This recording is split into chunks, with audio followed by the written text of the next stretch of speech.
दोस्तों, welcome back to my YouTube channel. आज हम लोग मेंटल हेल्थ नर्सिंग में इलेक्ट्रोकन्वल्सिव थेरेपी यानी ईसीटी के बारे में पढ़ने वाले हैं। इसमें हम लोग इसके definition, indication, contraindication, lead placement और ईसीटी के ड्यूरेशन के बारे में पढ़ेंगे। और भी बहुत कुछ है जो आगे वीडियो में आप लोगों को मिलेगा। तो चलिए शुरू करते हैं। सबसे पहले हम लोग देखते हैं किसके द्वारा इंट्रोड्यूस किया गया था। तो it was first introduce by Binny and कार्लेट। ठीक है, तो ये बिनी एंड कार्लेट के द्वारा इंट्रोड्यूस किया गया था। कब? अप्रैल 1938 में। तो ये अप्रैल 1938 में बिनी एंड कार्लेटी के द्वारा क्या किया गया था? इंट्रोड्यूस किया गया था। तो अब हम लोग देखते हैं ईसीटी होता क्या है। तो जो ईसीटी होता है एक तरह का थेरेपी होता है जिसमें कि जो पेशेंट होता है, जो क्लाइंट होता है, उसको इलेक्ट्रिक करंट दिया जाता है उसके ब्रेन में, यानी कि इलेक्ट्रोड के माध्यम से इलेक्ट्रोड का यूज करके जो पेशेंट है उसको इलेक्ट्रिक करंट यानी इलेक्ट्रिक शॉक दिया जाता है। अब ये क्यों दिया जाता है? तो इसके पीछे का एक हिस्ट्री है। ठीक है, तो जो 19th सेंचुरी के टाइम पे ऐसा माना जाता था कि जिस पेशेंट में सीजर्स होता है, यानी जिस पेशेंट को बोल सकते हैं मिर्गी के दौरे पड़ते हैं, उनमें सीजोफ्रेनिया नहीं हो सकता है। ठीक है, तो ये क्या माना जाता था कि जिस पेशेंट में सीजर्स होंगे उस पेशेंट में क्या होगा? हमारा सीजोफ्रेनिया नहीं होगा। तो अगर हम लोगों को सीजोफ्रेनिया वाले पेशेंट को क्या करना, अगर ट्रीट करना है तो उसमें हम लोगों को सीजर्स को क्या करना पड़ेगा? इंड्यूस करना पड़ेगा, यानी सीजर को हम लोगों को आर्टिफिशियली डेवलप करना पड़ेगा। तो क्या होगा? सीजोफ्रेनिया खत्म हो जाएगा, क्योंकि ऐसा अजम्पशन था कि अगर सीजर्स होगा तो सीजोफ्रेनिया नहीं होगा। तो इसी वजह से ये जो है वो करंट दिया जाता है, यानी कि जो भी मेंटली इल पर्सन होते हैं, स्पेशली जो सीजोफ्रेनिया और डिप्रेशन वाले जो पेशेंट होते हैं, उनमें क्या दिया जाता है? ईसीटी दिया जाता है, ताकि वो जो ईसीटी दे करके आर्टिफिशियल तरीके से सीजर को क्या करना, इंट्रोड्यूस करना, यानी कि आर्टिफिशियल तरीके से हम लोग सीजर को क्या करते हैं? डेवलप करते हैं। अब ये हम लोगों को पता है कि जहाँ पे सीजर होता है वहाँ पे सीजोफ्रेनिया नहीं होता है। ठीक है, तो इससे क्या होगा कि जो सीजोफ्रेनिया वाला या फिर जो सीवियर डिप्रेशन वाला पेशेंट है वो इससे क्या हो जाएगा? ट्रीट हो सकता है। ठीक है, तो अब हम लोग डेफिनेशन देखते हैं क्या बोल रहा है। ECT is the artificial induction of grand mal seizures, यानी कि क्या है? ये एक आर्टिफिशियल इंडक्शन है ग्रैंड mal सीजर का, यानी कि हम लोग जानबूझ करके क्या करते हैं? सीजर को क्या करते हैं? इंड्यूस करते हैं, डेवलप करते हैं उस पेशेंट में through the application of electric current. ठीक है, किसके यूज से करते हैं हम लोग? इलेक्ट्रिक करेंट दे करके उस पेशेंट में ग्रैंड mal सीजर्स यानी सीजर को डेवलप करवाते हैं। और इलेक्ट्रिक करेंट कहाँ देते हैं? ब्रेन में देते हैं इलेक्ट्रिक करंट। ठीक है, तो ये एक ऐसा बोल सकते हैं थेरेपी है, ये एक ऐसा प्रोसेस है जिसमें हम लोग आर्टिफिशियल तरीके से पेशेंट को क्या करवाते हैं? सीजर्स डेवलप करवाते हैं by giving electric current to the brain. ठीक है, और इसमें हम लोग इलेक्ट्रोड का भी मतलब इलेक्ट्रोड के यूज से ही हम लोग ब्रेन में क्या करते हैं? इलेक्ट्रिक करंट प्रोवाइड करवाते हैं। अब हम लोग देखते हैं टाइप्स ऑफ सीजर। जब हम लोग सीजर्स देते हैं, मतलब जो इलेक्ट्रिक करंट देते हैं, तो क्या होता है? सीजर डेवलप होगा। अब वो जो सीजर है वो कितने टाइप का सीजर होता है? ठीक है, तो वो जो सीजर है वो दो फेज में होता है। पहला हमारा क्या हो गया? टॉनिक फेज, और दूसरा क्या हो गया? Clonic phase. ये आप लोगों ने एमएसएन में भी पढ़ा होगा सीजर्स वाले टॉपिक में। तो इसमें क्या होता है? जो सीजर्स होते हैं वो दो फेज में आते हैं। ठीक है, पहला क्या है? टॉनिक फेज, और दूसरा हो गया क्लॉनिक फेज। तो इसमें क्या होता है? टॉनिक फेज में क्या होता है? इसमें कंप्लीट सीजर्स नहीं आते, इसमें मसल का स्पैजम हो जाएगा। जो मसल से हमारे वो क्या हो जाते हैं? पूरे कड़े कड़े हो जाते हैं, अकड़ जाते हैं। जो पैर है ये जैसे कि ये फुट होता है, तो ये क्या होता है? ऐसे ऐसे करके क्या होता है? एकदम सीधा हो जाता है हमारा पैर। तो इस तरह का हम लोगों को यहाँ पे रिस्पॉन्स देखने के लिए मिलता है टॉनिक फेज में। और ये जो टॉनिक फेज होता है वो बस 10 से 15 सेकंड का ही होता है। ठीक है, यानी जो टॉनिक फेज होता है वो 10 से 15 सेकंड का होता है। अब आता है जो सेकंड फेज होता है सीजर का, वो होता है क्लॉनिक फेज, यानी कि इसमें जो है वो प्रॉपर तरीके से सीजर आता है। यानी कि इसमें जो होता है वो पेशेंट जो होता है उसमें मूवमेंट हम लोगों को देखने के लिए मिलता है। जो फाइन मूवमेंट होता है, ट्रेमर हो गया, और जो मूवमेंट होता है वो किसमें हम लोगों को देखने के लिए मिलता है? क्लॉनिक फेज में देखने को मिलता है। और ये जो होता है वो 30 से 60 सेकेंड का होता है। ठीक है, यानी कि जो सीजर्स होता है वो दो पार्ट में, दो फेज में प्रोड्यूस होता है। पहला हो गया टॉनिक फेज, दूसरा हो गया क्लॉनिक फेज। जो टॉनिक फेज होता है वो 10 से 15 सेकेंड का होता है। इसमें मसल स्पैजम हो जाता है और जो क्लोनिक फेज होता है वो 30 से 60 सेकेंड का होता है। इसमें हम लोगों को फाइन मूवमेंट यानी कि सीजर्स देखने के लिए मिलता है। ठीक है, अब है हम लोगों का कि ईसीटी के टाइप कितने होते हैं, यानी कि कौन कौन से टाइप होते हैं ईसीटी के। तो मेनली हम लोगों के पास दो तरह का ईसीटी है, एक डायरेक्ट ईसीटी और दूसरा है मॉडिफाइड या फिर इसी को हम लोग इनडायरेक्ट ईसीटी के नाम से जानते हैं। ठीक है, पहला क्या है हम लोगों के पास डायरेक्ट और दूसरा क्या है इनडायरेक्ट या फिर मॉडिफाइड। तो जो डायरेक्ट ईसीटी है वो हम लोग पहले के टाइम पे यूज करते थे, बट अभी उतना यूज नहीं किया जाता। इसमें एनेस्थेसिया और मसल रिलैक्सेंट का यूज हम लोग नहीं करते। ठीक है, अभी के टाइम पे जो जनरली हम लोग ईसीटी यूज करते हैं उसमें हम लोग एनेस्थेसिया का यूज करते हैं और मसल रिलैक्सेंट का यूज करते हैं। बट उस टाइम पे डायरेक्ट ईसीटी में क्या होता है, एनेस्थेसिया और मसल रिलैक्सेंट का यूज नहीं करते, डायरेक्ट हम लोग ईसीटी को दे दिया करते थे। ठीक है, ये हमारा क्या हो गया डायरेक्ट ईसीटी। और मॉडिफाइड ईसीटी में क्या हो गया, मॉडिफाइड या फिर इनडायरेक्ट, इसमें क्या हो गया, इसी डायरेक्ट ईसीटी में कुछ मॉडिफिकेशन करके हम लोग क्या बना दिए उसको मॉडिफाइड ईसीटी। यानी कि हम लोग वो बोल सकते हैं ईसीटी देने से पहले क्या करेंगे, हम लोग उसको एनेस्थेसिया एंड मसल रिलैक्सेंट का यूज करेंगे। ठीक है, डायरेक्ट में क्या कर रहे थे हम लोग एनेस्थेसिया और मसल रिलैक्सेंट नहीं दे रहे थे, डायरेक्ट हम लोग ईसीटी प्रोसीजर को परफॉर्म कर रहे थे। बट इसमें क्या करेंगे हम लोग एनेस्थेसिया और मसल रिलैक्सेंट को क्या करेंगे हम लोग यूज करेंगे पेशेंट के ऊपर, उसके बाद क्या करेंगे हम लोग ईसीटी प्रोसीजर को परफॉर्म करेंगे। ठीक है, अब है हम लोगों का फ्रीक्वेंसी ऑफ ईसीटी, यानी कि ईसीटी को हम लोग कितने टाइम तक परफॉर्म कर सकते हैं, कितने टाइम तक परफॉर्म करना है हम लोगों को। तो क्या बोल रहा है अल्टरनेटिव डेज और 3 टाइम्स अ वीक, यानी कि क्या है अल्टरनेटिव डे और 3 टाइम्स अ वीक, यानी कि हर एक दिन छोड़ करके हम लोगों को क्या करना है ईसीटी का यूज करना है। और इसी को हम लोग बोल सकते हैं हफ्ता में 3 बार इसको यूज करना है। ठीक है, दोनों बात तो लगभग सेम ही हुआ। ठीक है, यानी अल्टरनेट डे पे यूज कर सकते हैं या फिर हफ्ता में वीक में 3 टाइम्स हम लोग इसको यूज कर सकते हैं। अब जो एक एवरेज ईसीटी का जो फ्रीक्वेंसी होता है, यानी कितना हम लोग एक एवरेज दे सकते हैं, वो कितना होता है हम लोग 6 से 10 बार दे सकते हैं। एक दिन में नहीं, मतलब अल्टरनेट डे पे दे सकते हैं या फिर वीक में 2 से 3 बार दे सकते हैं। ऐसे ऐसे करके टोटल हम लोगों को 6 से 10 टाइम देना, ये क्या है एक एवरेज है। अब मैक्सिमम कितना दे सकते हैं, यानी ज्यादा से ज्यादा कितना दे सकते हैं, तो 24 टाइम हम लोग दे सकते हैं। ठीक है, 24 टाइम में ही ये क्या होगा अपना जो इफेक्ट है अपना असर दिखाना शुरू कर देगा ईसीटी।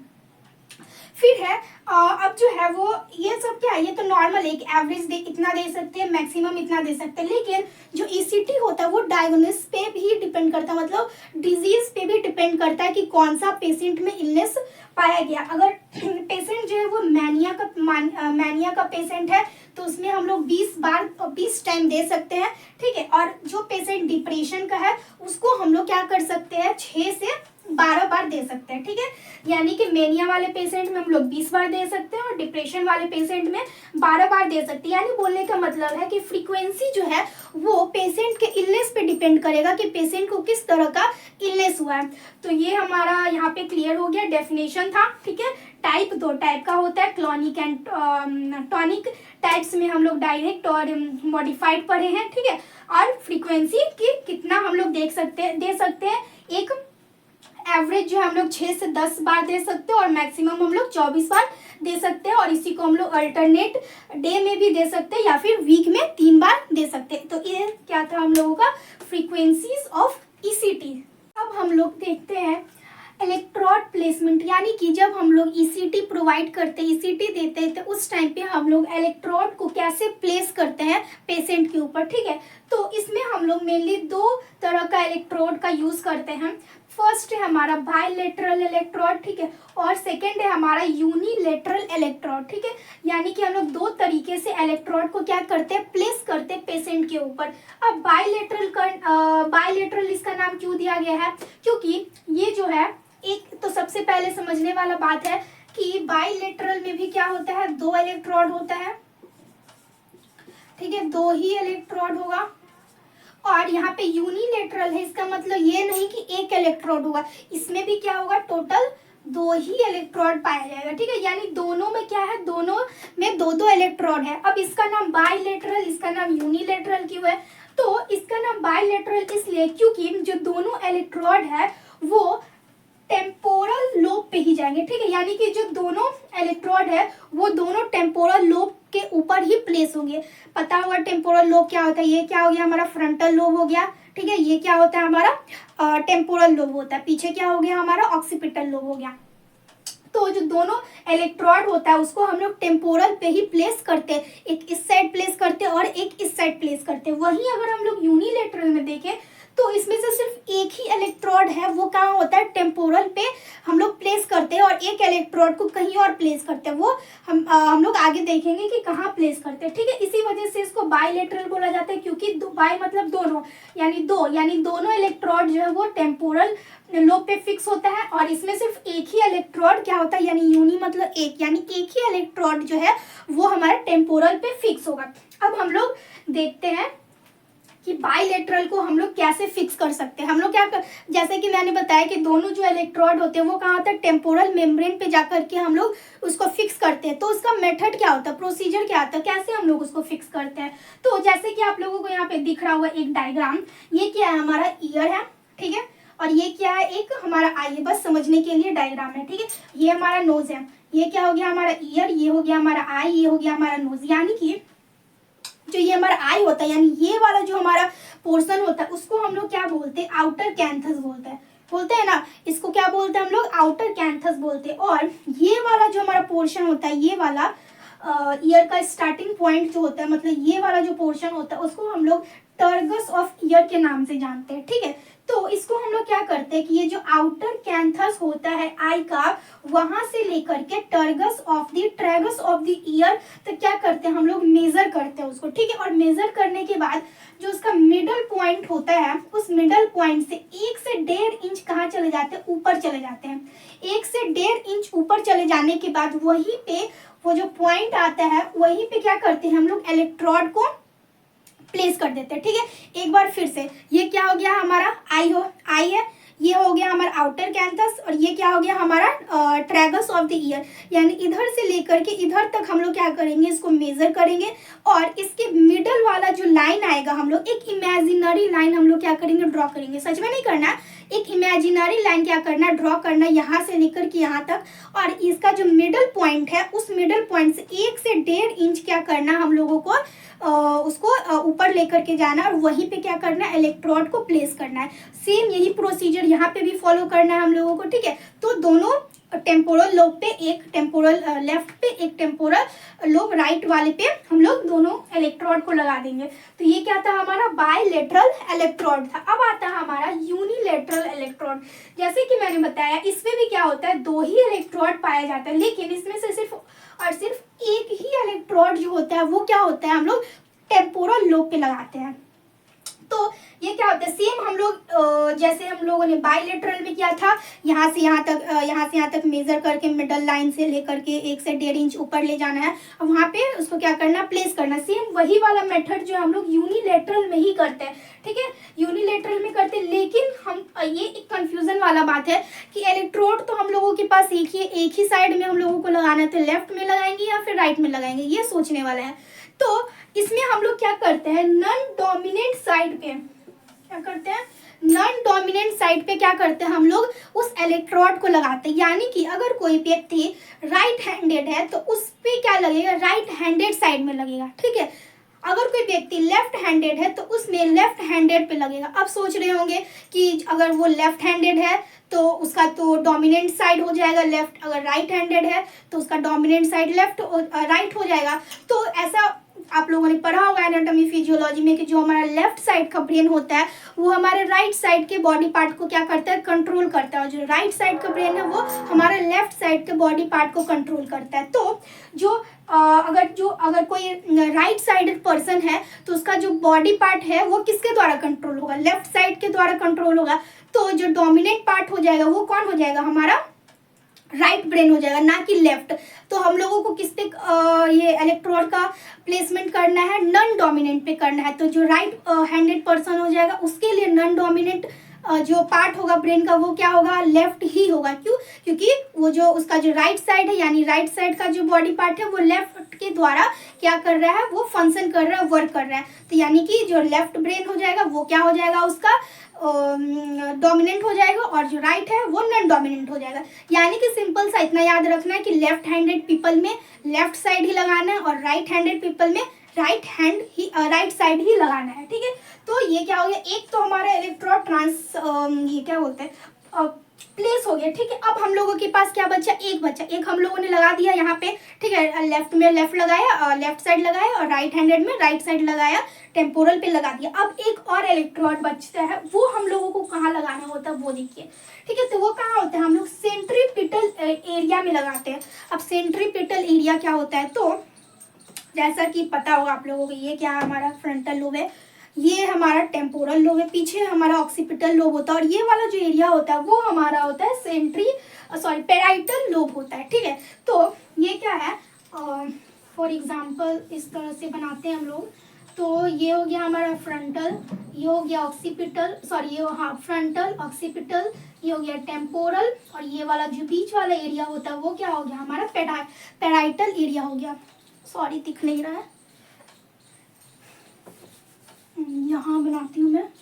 तो ये जैसे कि ये क्या हो गया, हमारा हेड हो गया। ठीक है, ये हो गया हमारा क्या, ऊपर वाला फ्रंटल, पीछे वाला ऑक्सीपिटल, ये साइड वाला हमारा हो जाएगा टेम्पोरल। ठीक है, और ये वाला क्या हो गया, हमारा पेराइटल लोब हो गया। ठीक है, अब पेराइटल लोब का सेंटर वाला जो पार्ट होता है उसी को हम लोग क्या बोलते हैं, ये जो सेंटर वाला जो पार्ट है उसी को हम लोग क्या बोल रहे हैं, सेंट्रीपिटल एरिया के नाम से जान रहे हैं। यानी कि जो सेकंड लोब है हमारा, जो इलेक्ट्रोड है वो इस एरिया में हम लोग को लगाना है। ठीक है, कहाँ लगाना है, सेंट्रीपिटल, यानी कि सेंट्रीपेराइटल, यानी पेराइटल वाले एरिया के जस्ट बीच में, जस्ट सेंटर में हम लोगों को लगाना है। ठीक है, ये आई होप समझ में आ गया होगा आप लोगों को। तो ये क्या था, हमारे इलेक्ट्रोड प्लेसमेंट दो तरह का होता है, दो तरीके से हम लोग प्लेस कर सकते हैं इलेक्ट्रोड को। पहला बाइलेटरल एंड दूसरा है यूनिलेटरल। बाइलेटरल में दोनों जो इलेक्ट्रोड होता है वो टेम्पोरल पे ही लगाते हैं, टेम्पोरल लोब पे ही लगाते हैं, और जो यूनिलेटरल होता है उसमें सिर्फ एक हम लोग टेम्पोरल लोब पे लगाते हैं और सेकेंड इलेक्ट्रोड हम लोग सेंट्री पेराइटल एरिया पे लगाते हैं। ठीक है, इसको मेजर कैसे करते हैं, आउटर कैंथर से लेकर के जो ट्रैगस है ईयर का, वहां से क्या करते हैं, एक इमेजिनरी लाइन को ड्रॉ करते हैं, और मिडल से उस लाइन के मिडल से 1 या 1.5 इंच कहा जाते हैं हम लोग ऊपर जाते हैं, और वहीं पे इलेक्ट्रोड को क्या करते हैं, टेम्पोरल लोब के ऊपर प्लेस कर देते हैं। अब हम लोग देखते हैं इंडिकेशन ऑफ ईसीटी, यानी कि कौन कौन से ऐसे इंडिकेशन है जिस टाइम पे हम लोग ईसीटी को यूज कर सकते हैं। तो जो हमारा फर्स्ट इंडिकेशन है वो क्या है, सीजोफ्रेनिया, यानी कि सीजोफ्रेनिया वाले पेशेंट में हम लोग ईसीटी का यूज कर सकते हैं। हाई सुसाइडल रिस्क, यानी वैसे पेशेंट जिसमें सुसाइडल थॉट बहुत ज़्यादा हाई है, यानी बहुत ज़्यादा है, उनमें हम लोग क्या कर सकते हैं, ईसीटी का यूज कर सकते हैं। बहुत ज़्यादा सीवियर डिप्रेशन वाले पेशेंट में हम लोग ईसीटी का यूज कर सकते हैं, और मैनिया वाले पेशेंट में भी हम लोग ईसीटी का यूज कर सकते हैं। अब एक कॉन्ट्रा इंडिकेशन, यानी कि कब कब हम लोगों को ईसीटी का यूज नहीं करना है। तो किसी पेशेंट का अगर आईसीपी बढ़ा हुआ, इसमें हम लोग 3 पार्ट में इसको डिवाइड करके पढ़ते हैं। पहला है absolute contraindication, relative contraindication and major illness contraindication. Absolute में वैसे पेशेंट आते हैं जिनका आईसीपी क्या हो, इंट्राक्रेनियल प्रेशर क्या हो, इंक्रीज हुआ रहे, उसमें हम लोग क्या करते हैं, इसको यूज नहीं करते, ये कॉन्ट्रा इंडिकेटेड है। रिलेटिव में क्या आ जाएगा, रीसेंट एमआई, यानी कि वैसे पेशेंट जिसमें अभी अभी जस्ट क्या हो, मायोकार्डियल इन्फेक्शन आया हो वैसे पेशेंट, या फिर सेरेब्रोवैस्कुलर एक्सीडेंट वाले पेशेंट, उनमें हम लोग क्या कर सकते हैं, कॉन्ट्राइंडिकेशन नहीं यूज कर सकते हैं। फिर मेजर इलनेस, यानी कि जिस पेशेंट में ब्रेन ट्यूमर हो या फिर रिस्पायरेटरी का बहुत ज़्यादा प्रॉब्लम हो, रिस्पायरेटरी डिस्ट्रेस हो, वैसे पेशेंट में भी हम लोग क्या है, वो ईसीटी का यूज नहीं कर सकते हैं। ठीक है, अब है कॉम्प्लिकेशन। ईसीटी देने के बाद कौन कौन से कॉम्प्लिकेशन हम लोगों को देखने के लिए मिलता है। तो जो सबसे कॉमन कॉम्प्लिकेशन है वो है मेमोरी लॉस। ठीक है, ईसीटी देने के कुछ समय बाद तक पेशेंट को याद ही नहीं रहता है कि वो कहाँ है, क्या है, उसके साथ क्या हो रहा है, उसको कुछ याद नहीं रहता है। ठीक है, तो क्या हो गया, मेमोरी लॉस। फिर है फ्रैक्चर। सीजर्स आने के दौरान और ईसीटी देने के टाइम पे क्या होता है, फ्रैक्चर होने का भी चांस होता है, जो जॉ होता है वो डिसलोकेट हो जाता है। ठीक है, तो ये सब हम लोगों को कॉम्प्लिकेशन देखने के लिए मिलता है और रिस्पायरेटरी अरेस्ट यानी ब्रीदिंग प्रॉब्लम भी स्टार्ट हो जाता है। तो ये हमारा था indication, Contra indication and complications. Next video में हम लोग nurses responsibility before the ECT, during ECT and after the ECT के बारे में देखेंगे। आई होप यहाँ तक आप लोगों को समझ में आया होगा और वीडियो पसंद आया होगा। And if you like the video then subscribe to my channel. Thank you so much for watching.